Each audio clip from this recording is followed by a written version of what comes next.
Ak vy patríte medzi 1 880 000 sporiteľov v druhom pilieri, alebo druhý pilier nemáte a plánujete si ho založiť, tu je 7 hlavných výhod druhého dôchodkového piliera, kde dnes 5 dôchodkových spoločností spravuje viac ako 15 miliard eur.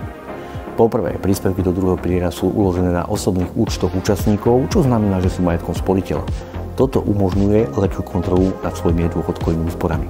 Po druhé, investície v rámci druhého piliera sú spravované súkromnými správcami dôchodkových fondov, ktorí môžu investovať do rôznych finančných nástrojov s potenciálne vyššími výnosmi.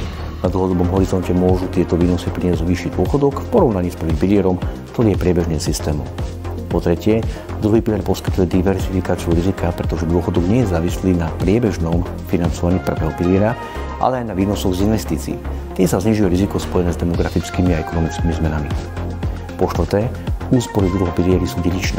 Ak sporiteľ zomrie pred dosiahnutím dôchodkového veku, jeho úspory môžu byť zdedené pozostalým. Toto nie je možné v rámci prvého piliera. Po piaté, investície dôchodkových fondov môžu prispieť k rozvoju ekonomiky tým, že zabezpečujú dlhodobý kapitál pre firmy a projekty, čo môže pozitívne ovplyvniť hospodársky rast. Po šiesté, sporiteľia majú pravidelný prístup k informáciám o stave účtu, o výnosoch a o poplatkoch, čo zvyšuje transparentnosť systému.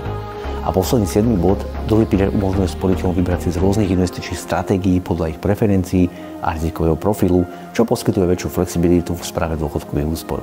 Tieto výhody robia druhý pilier atraktívnym pre mnohých občanov, ktorí chcú mať väčšiu kontrolu nad svojimi dôchodkovými úsporami a zlepšiť svoje finančné zabezpečenie na dôchodok.